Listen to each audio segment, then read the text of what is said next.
کسی بھی شعبے میں رہتے ہوئے دین کا کام کرنا، دین کی باتیں کرنا کتنا ضروری ہے، آئیے آج ہم اس ویڈیو کے ذریعے جانتے ہیں۔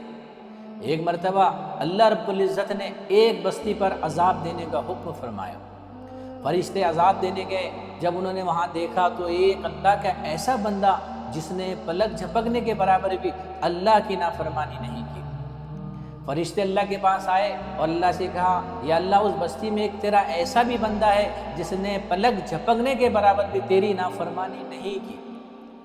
تو ہمارے حساب سے تو ہونا یہ چاہیے تھا کہ اللہ یہ حکم دیتے کہ اس کے طفیل اس بستی کے عذاب کو ٹال دو، بلکہ اللہ نے فرمایا کہ اس بستی کو اسی پر الٹ دو، کیونکہ وہ اپنی نمازوں اور اپنی عبادتوں پر مطمئن رہا اور امت جہنم کے راستے پر جاتے جاتے جہنم رسید ہو گئی، گناہ عام ہو گئے، بے حیائی عام ہو گئی اور اس کے چہرے پہ بل تک نہیں آیا۔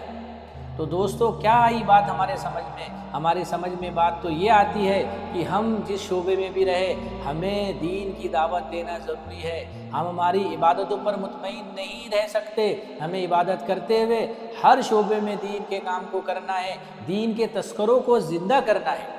لیکن دوستو دیکھا کیا جاتا ہے کہ ہم جس شعبوں میں نہیں بھی ہے ہم اس شعبوں کے تذکرے کرتے ہیں، اپنی رائے پیش کرتے ہیں۔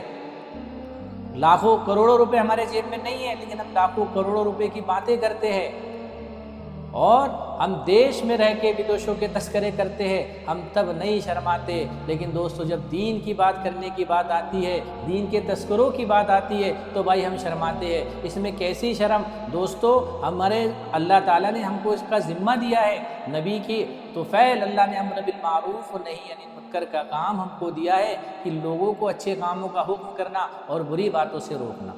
تو ہم جس بھی شعبے میں ہیں، جہاں ہم 100 بات دنیا کی کر رہے وہاں ایک بات دین کی ضرور کرے، یہ ہمارے لیے قیامت کے دن نجات کا ذریعہ بنے گی، اور ہم نے نہیں کیے تو دوستو اللہ معاف کرے پھر یہ ہمارا پکڑ کا ذریعہ نہ بنے۔ تو دوستو جیسے ہم سیاست کی اور دیگر شعبوں کی باتیں کرنے میں نہیں شرماتے تو بھائی دین کی بات کرنے میں بھی نہ شرمائیں، کیونکہ دین کی بات کرنا یہ ہماری افضل ترین ذمہ داری ہے۔